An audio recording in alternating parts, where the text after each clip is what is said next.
Spin the wheel? Okay, let me get a question in as I walk over and spin the wheel. What's up? Hi, I'm Izzy. Hey. My favorite episode is Dark Deed Afternoon.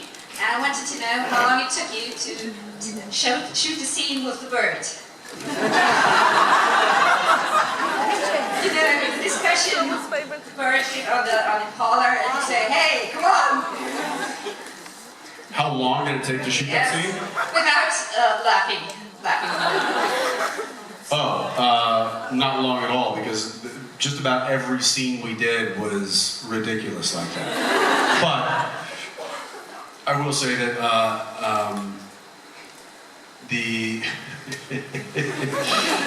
there were many scenes surrounding the Impala that it got to a point where Jensen was had become Dean in the protection of the car, so much so that like the picture car the person who was responsible for the car when the cameras weren't rolling would get in the car and drive away, and I'd be like, take it easy on the clutch, hey, easy on the brakes too, they're a little squishy. Okay, Frank. And I got so protective of the car, and that's when I knew I had to own it. So doing any scene, like us running in and like jumping in the car, and like Jared getting in and banging his boots against the door and hitting his head and just being Jared, I'd also just sit there and just like fart. And in my mind, it wasn't budging. It wasn't him like making my environment uncomfortable. It was him doing that on the seat. It just made me angry. It's like, step out, like I don't, like lift up. Like just, even aim it my way, I'll get out. Like I don't, but not on the seat, come on. She's been through enough. She's so old. She's beautiful, but she's been through enough. Like, let's not flatulate on her. We don't need to do that. You guys know the word flatulate? Is there a word like that in Italian? Like a really fancy? I can count on one finger how many times I've said the word flatulate. I can count on one hand now. I'm gonna spin the wheel.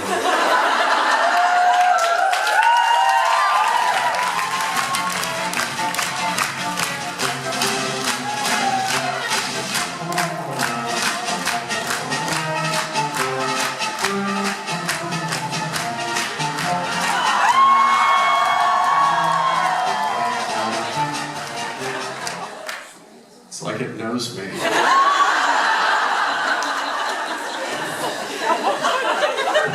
It was so close to this.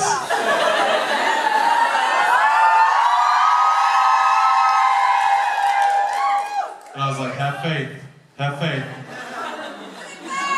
And it worked. Hi. Hi. I have a little confession and a question. I saw you the first time in Days of Our Lives, and I'm still watching it, even though sometimes I wonder why. I think we're all wondering why. No, I'm just kidding. Then I have questions for you. But I will wait till you're done. I actually started watching Supernatural because I recognized the Eye of the Tiger takeout on YouTube, and I saw you and I was like, that's the guy from Days of Our Lives.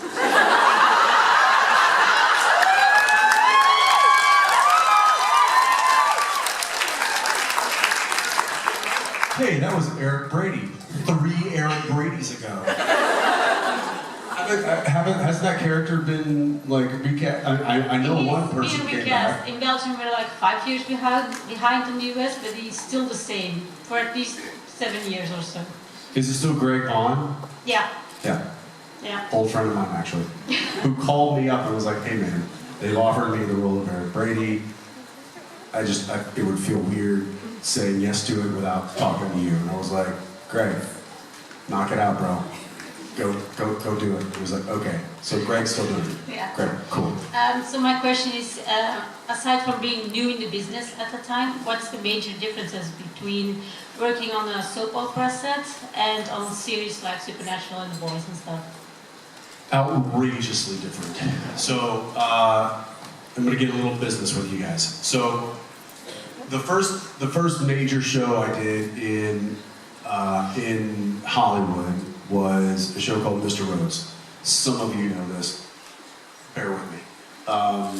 That was a half-hour live-action sitcom. Not live-action, live-audience sitcom.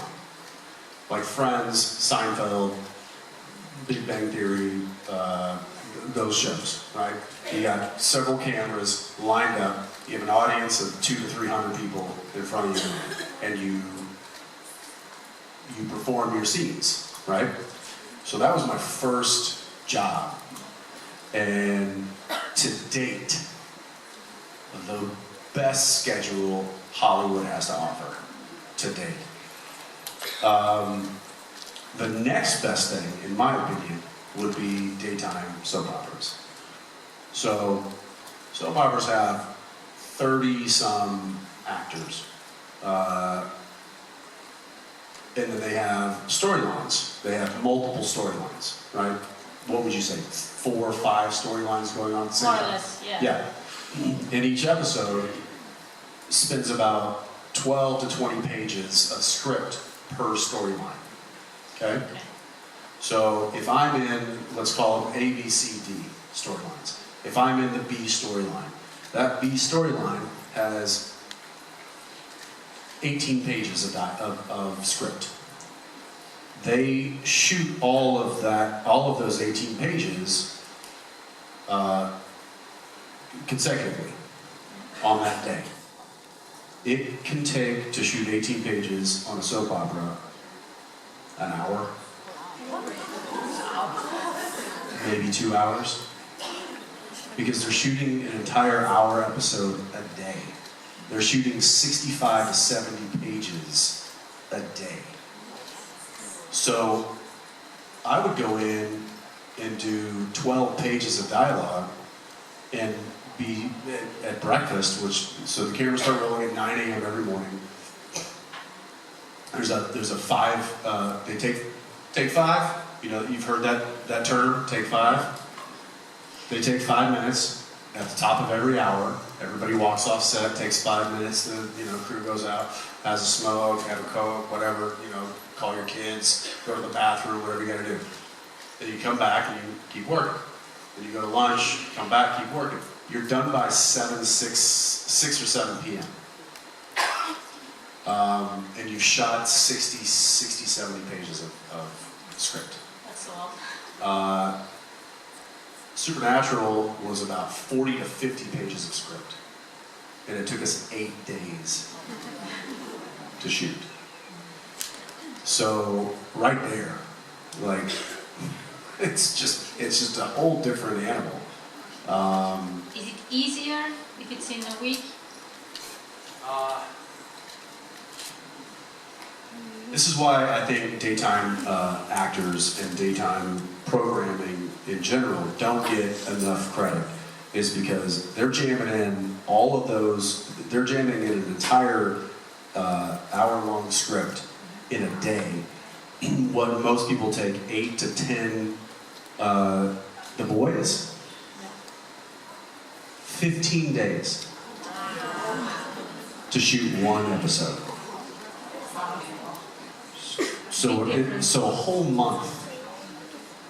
Well, actually more than that, because that's not counting weekends. Like we're talking like 3 weeks. 3 weeks to shoot one episode. So these guys are shooting all of that in one day. So the fact that they're like, oh, it's not great, they mess up the lines or whatever. You know how hard it was to memorize like 20. One day I did 24 pages of dialogue in one day. And I did that in 5 hours. So that trained me how to be, how to memorize, how to perform, how to hit my mark. I I mean, I've told the story before. Like when I showed up on set, I was like, "Hey, I'm the new guy. What's up?" And Deidre Hall was like, "Hit your mark, know your lines, stay out of my light." And I go, "Wow." "Yes, ma'am." And I did that, and it earned her respect, and it was one of the best things I could have done because she took care of me, big time. And there's more stories about that, but. I will say that experience gave me a platform, gave me a foundation to do everything that I've done since. It was a crash course, basically. Yes. And you know who I just heard from yesterday? Allison Sweeney. Oh, really? I did. I like your character. Yeah. And I got on the show, so she played my twin, for those of you who don't know, she played my twin sister on the show. And she'd been on the show for quite a long time before I got on there. And I got hired on to be her twin brother, who was coming back from, had been gone or whatever. And so I come back and now the character's back in the fold. But now I'm on the show, and we go to, I think it was like Minneapolis or someplace. We go to a mall to do an autograph signing. And I'm fresh to the show, and I'm all new, and I don't know the protocol. She plays a bad person on the show. She's the evil twin. And I'm Not always. Well, not now, but then she was. And these fans start heckling her and start saying bad things to her. And I immediately was like, "Shut your mouth! Shut it up! She is one of the nicest people I've ever met. How dare you say it about her?" "I'm sorry, Allison." She's like, hey, if they hate me, I'm doing my job. And I was like, "I'll shut up." And it was right then that I knew like how to play that way. And Allison taught me that. And I learned a lot from everybody on that show. Yeah. Thank you for your answer. Thank you. I don't know that I answered your question. And I got a Richard Speight. yeah. It's time for me to come and interrupt you, and they're like, go up there. I'm like, I don't know what. I think he's telling a serious story. Well, here's the thing. I was backstage while Jason was telling a really serious story about his son, and I'm like, "I'm not going up there. Yeah. I'm not doing it."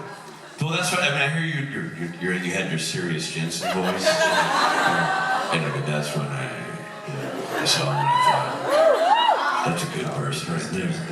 There's a different voice. Yes, it's a different voice. The voice that's not serious is, "What are we doing? What are we doing?" Jensen and I now got to the part, so I'm going to walk in this room like we haven't seen each other. You go over there, and this is how we communicate, and this is literally how, if you were backstage at a convention in any given city or on any set, this is how we react to seeing each other. Here we go. And scene.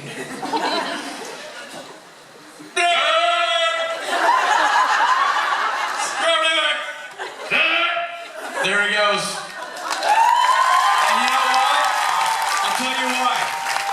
Before you go, this is the origin story of that. Is when I started directing Supernatural, I realized that Jensen is When he started directing. yes. He is a sitcom and has his own catchphrase. You'd think he's a serious guy, and he is, to a point. But he's also a walking sitcom with his own catchphrase, because this is how Jensen enters set every swinging day, or not set, by the way, or a hotel room, or a green room. This is what he does. What are we doing? What are we doing? You know what? That we're done? All right, let's do it.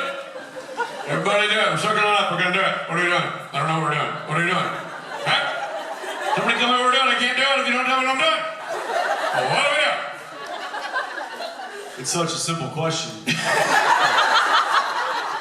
And it tells you everything you need to know. Because when you walk into a room and there's people there that have been there before you, you just simply walk up and go, what are we doing? What are we doing? What are we doing? What are we doing? Hey, all right, come here. Come here.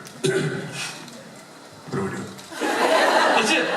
It's a sitcom. It's Kramer. It's Lenny and Squiggy. It's your big entrance. We're like, what are we doing? So, Yay! so that then graduated itself Into what are we doing? What are we doing? And then it lost all syllables, and now it's just two elk communicating.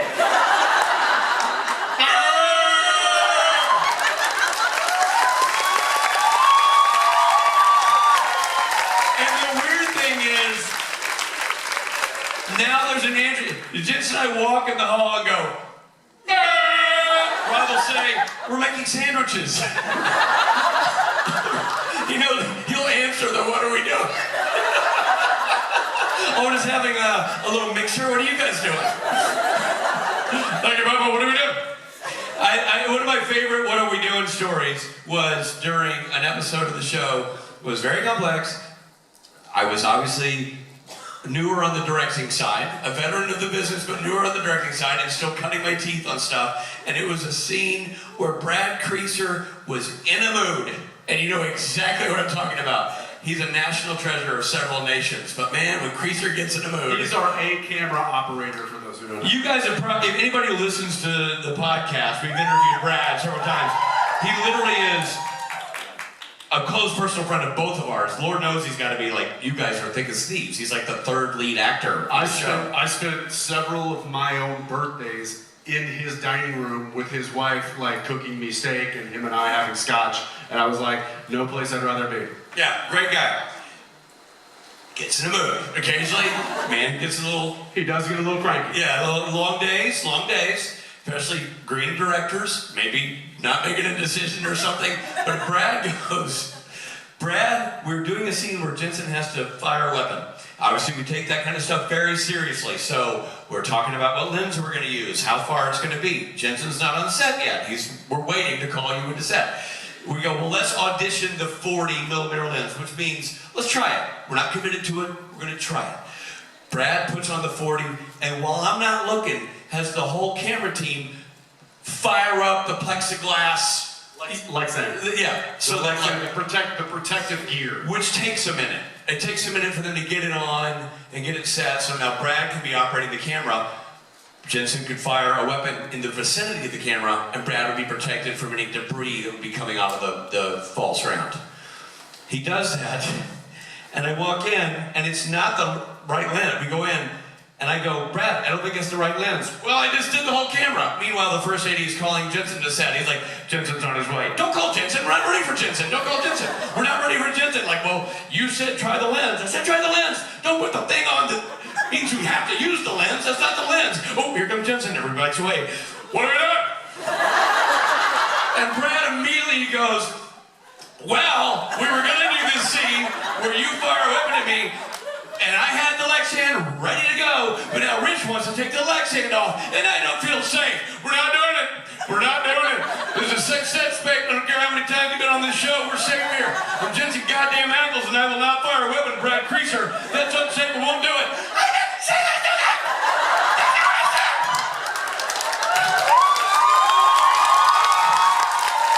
I didn't say that to you, Brad. I never said that. And Jensen, hi. Welcome to set. I'll be in my trailer. Let me know when the thing's ready. And we lost it. Damn it!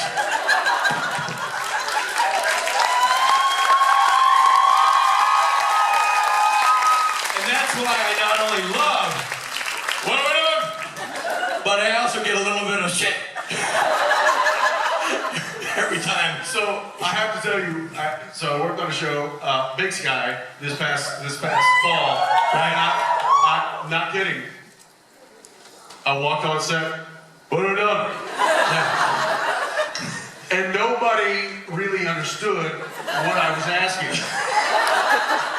And I just said it louder. Hey! What are we doing? And I wished so much that I could could have just been like, "Ah!" Well, that would have gotten an answer. Like, Call the medic. Jensen's having